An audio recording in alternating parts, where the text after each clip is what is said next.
Esse é o país que a gente está construindo para eles? Eu entendo como é sedutor criar narrativas totalizadoras, criar um inimigo comum. Para alguns discursos é mais fácil criar um inimigo comum para conseguir cativar adversários. É muito mais fácil do que colocar os problemas reais do Brasil diante da discussão. Pensar a questão fundiária brasileira, que é uma questão estrutural, que não é uma questão que se resolve com jargões. Senhores, eu sou neta de assentados de um assentamento de mais de 20 anos que até hoje não tem acesso à água para produzir. Nós estamos falando de um país com 33 milhões de pessoas que passam fome e de um agronegócio pujante que serve sim para exportação, mas que não dá conta de alimentar o próprio povo. É sobre estas questões que a gente devia estar debatendo. É sobre o porquê nossos jovens ainda estão em salas multisseriadas, onde alunos que estão no primeiro, no segundo e no terceiro ano aprendem o mesmo conteúdo. É sobre dizer que assim a gente mata sonhos. Mas é mais fácil cada um aqui usar jargões de bandido, de violento, do que se colocar a pensar políticas públicas que vai oferecer futuro para esses jovens, que vai oferecer uma saída para os conflitos agrários que estão presentes no nosso campo, para oferecer uma saída para as questões que tanto atormentam o nosso povo. Senhores, vocês me desculpem, mas eu me elegi para mudar vidas, para transformar realidades, para discutir problemas sérios que precisam de pessoas que estejam comprometidas para mudar essa realidade. Não para fazer um circo dessa CPI. E eu espero que aqui a gente possa, sim, saber como a gente vai financiar a reforma agrária e cumprir a Constituição brasileira, que, para quem não entende de análise política, é uma Constituição social-democrata e coloca na responsabilidade do Estado a construção de um país mais justo e menos desigual. Muito profundamente. Ou não conhece a história de Walmir Assunção, ou tem muito preconceito, ódio e falta de respeito com um homem honrado, dedicado à altura do que é Walmir Assunção. Segundo o senhor presidente, a história da CPI é a história da luta no Brasil. É a história das capitanias hereditárias.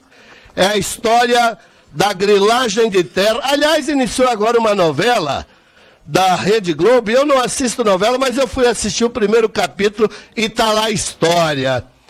É o dono das terras matando o poceiro, o vizinho, para acumular terra.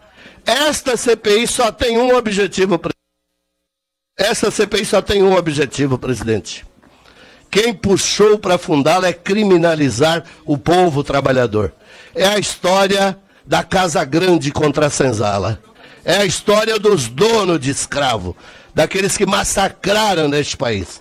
É a história daqueles que foram financiados, ou são apoiados, ou são ingênuos e usados pelos grandes desmatadores, pela grilagem de terra, pelo trabalho escravo. Essa CPI não querem.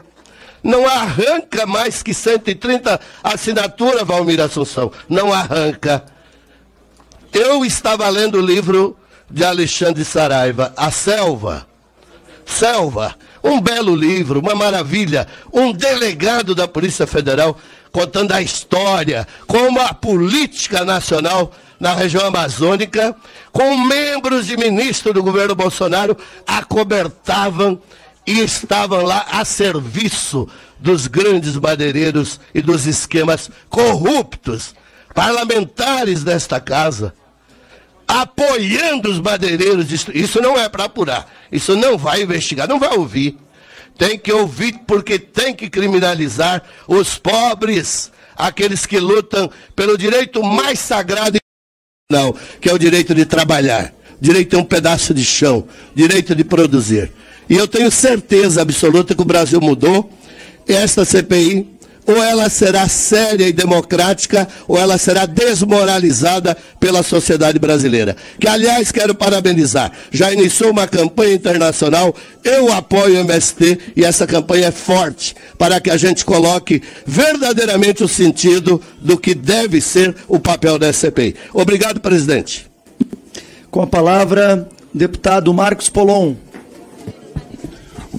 Senhor presidente, demais colegas deputados, uma boa tarde. Eu inicio a minha fala cumprimentando o senhor pela coragem de ter enfrentado o referido tema e também a coragem de assumir a presidência com serenidade e reitero. Do 41 do Regimento Interno da Câmara de Deputados, presidente, enquanto eu fazia a utilização do meu tempo de líder, eu fui interrompida por Vossa Excelência. Eu tive o microfone cortado quando ainda havia 30 segundos para eu poder concluir o meu tempo de líder.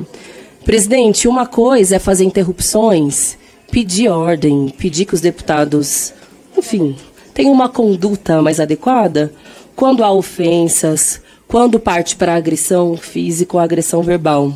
Eu não estava fazendo nada disso, presidente. Eu estava lendo uma reportagem da imprensa. Havia acabado de sair no G1. Todo mundo pode consultar aí nos seus celulares.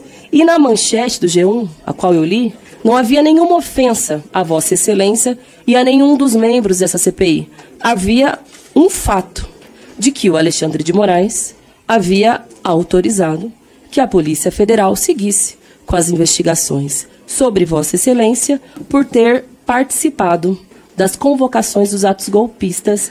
Deputada, não concluí o meu tempo, presidente. Não concluí o meu tempo. Senhora... Não concluí o meu tempo, presidente. Eu ainda tenho. Não con...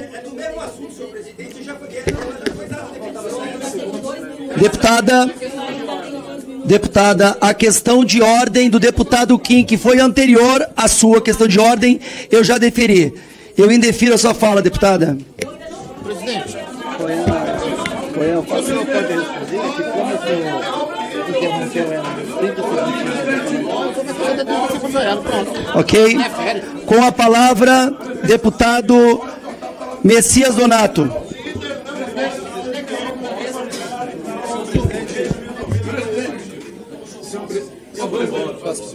Não tem regimento rápido. É apenas sua vontade. Senhor presidente. Ô, presidente. Presidente, o senhor não pode interromper. Deputado Messias Donato, com a palavra.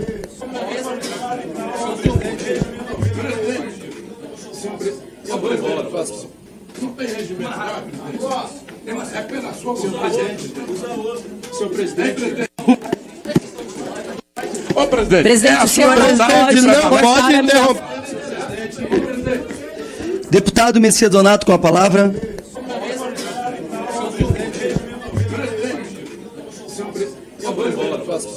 Não tem regimento rápido.